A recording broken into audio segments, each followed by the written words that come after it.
Hello, welcome to Top 5 of Things, where each week we look at a new top 5 of all things, from the mysterious, chilling, and fascinating to the shocking, weird, and wonderful.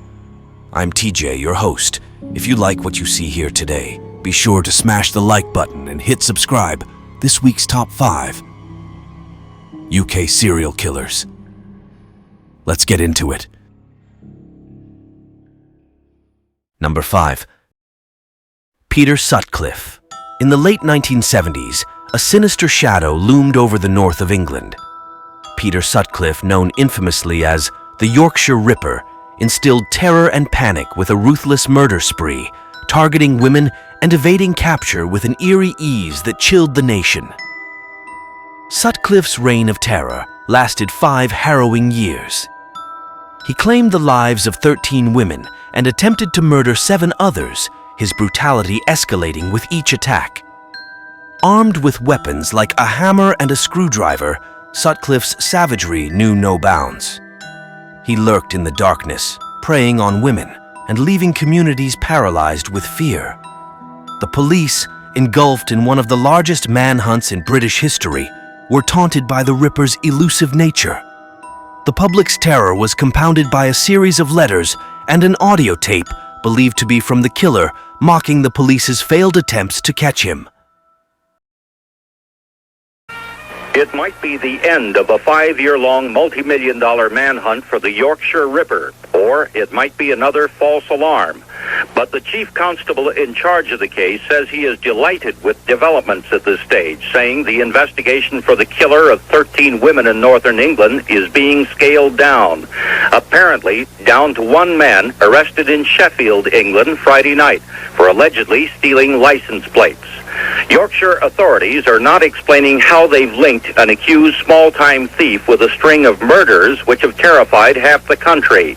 But they say their suspect comes from Bradford, one of 6 northern English industrial towns where bodies of the victims have been found.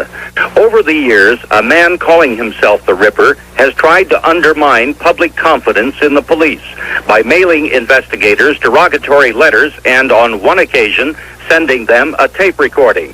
You are no nearer catching me now than 4 years ago when I started. Police aren't saying that the voice belongs to their suspect, but they are saying that he will probably be arraigned on a much more serious charge than stealing license plates. In 1981, the nightmare ended with Sutcliffe's arrest. Convicted of 13 counts of murder and 7 counts of attempted murder, he was sentenced to life imprisonment. Peter Sutcliffe's horrifying spree is a dark chapter in Britain's crime history, an unspeakable terror that once walked the silent, fear-stricken streets of Yorkshire. The psychopath died in 2020 from heart complications and the coronavirus. He will not be missed. Number 4. Stephen Wright, the Suffolk Strangler. In the haunting winter of 2006, a sinister cloud of fear and despair enveloped the historic town of Ipswich in Suffolk, England. A serial killer, later identified as Steve Wright, embarked on a horrifying murder spree that would paralyze the community and shock the world. Over a terrifying period of 6 weeks, 5 young women, all working in the sex trade, went missing. Their lifeless bodies, stripped of dignity, were discovered in isolated locations around the town. The cold and calculated modus operandi of the killer dubbed him the Suffolk Strangler. Wright's brutal acts were characterized by a methodical approach. The victims were strangled, their bodies posed in grotesque displays, and all semblance of their humanity stolen. The news of these chilling murders gripped the nation. Fear was omnipresent. The police, in a race against time, launched one of the most extensive manhunts in British criminal history.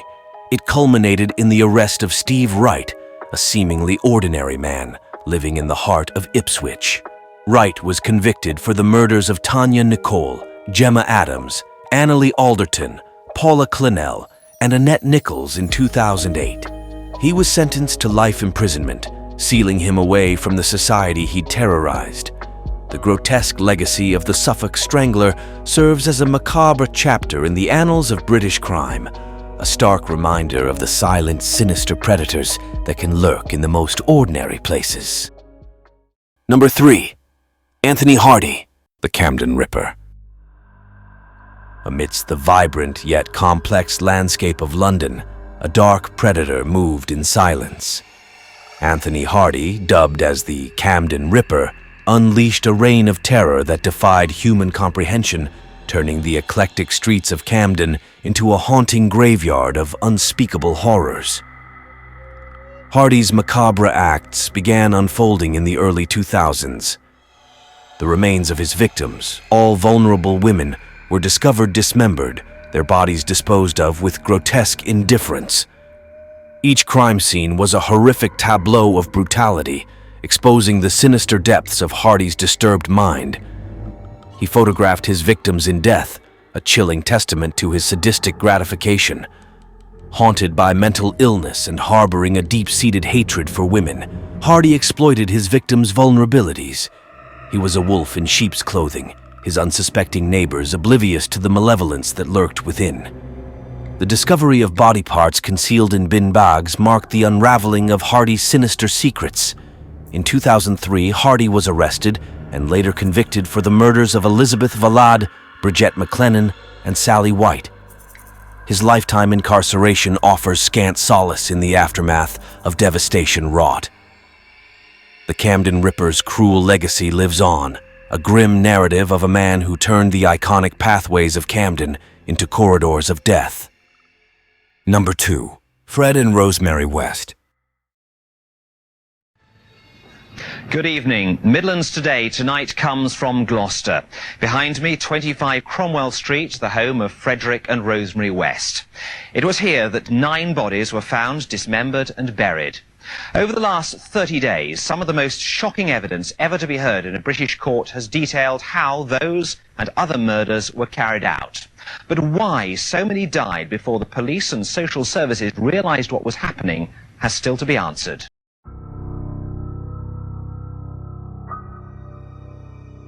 Fred and Rose West are among the most notorious serial killers in UK history. Between the 1960s and 1980s, the couple committed a series of heinous crimes in their Gloucester home. They targeted young women, including their own family members, subjecting them to torture, sexual abuse, and murder. The victims' remains were often buried within or near their home. It was only in the 1990s that the true extent of their atrocities was discovered, with the excavation of their House of Horrors on 25 Cromwell Street.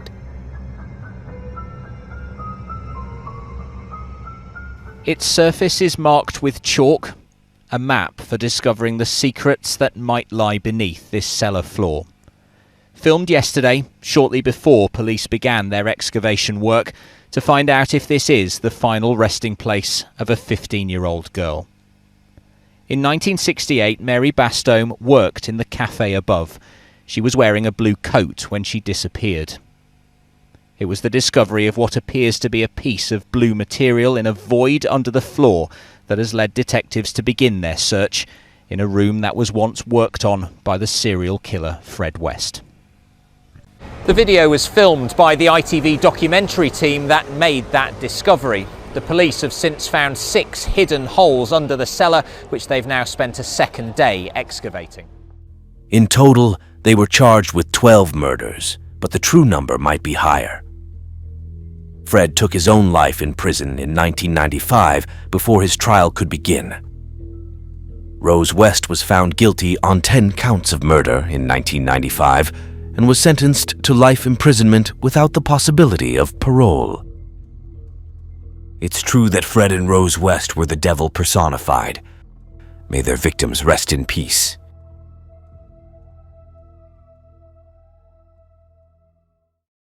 Number 1. Harold Shipman, the Doctor of Death. Good evening. The Manchester GP, Harold Shipman, is tonight starting 15 life sentences for murder, making him Britain's worst serial killer of modern times. The jury at Preston found him guilty on all 15 charges of killing women patients and on one charge of forging a will. Sentencing him, Mr. Justice Forbes said Shipman had murdered each and every one of his victims by a calculated and cold-blooded perversion of his medical skills. Immediately afterwards, the Crown Prosecution Service revealed that he may have murdered many more of his patients, possibly hundreds. Juliet Bremner reports. Harold Shipman. In the annals of crime, few have betrayed public trust as monstrously as Harold Shipman. A family doctor, esteemed and trusted, yet beneath the veneer of respectability lurked one of the UK's most prolific serial killers. With over 200 lives cruelly snuffed out, his vile acts unfolded over 23 years. Shipman's victims were primarily elderly women. Unbeknownst to their families and the community, he administered lethal doses of diamorphine, meticulously concealing his murders under the guise of natural death. A systematic manipulation of medical records and the orchestration of faux health complications painted a chilling picture of a predator exploiting his position. The doctor of death eluded suspicion, his actions unchecked, the sheer scale of his crimes unimaginable. Shipman's reign of terror was finally exposed in 1998. Convicted of 15 counts of murder and 1 count of forgery, he was sentenced to life imprisonment. In 2004, Shipman was found dead in his prison cell, having taken his own life. The sinister legacy of Harold Shipman continues to cast a sinister shadow, a betrayal of trust so profound it shakes the very foundations of medical ethics and professional integrity. That wraps up our video. We hope you enjoyed it. Join us next time on Top 5 of Things.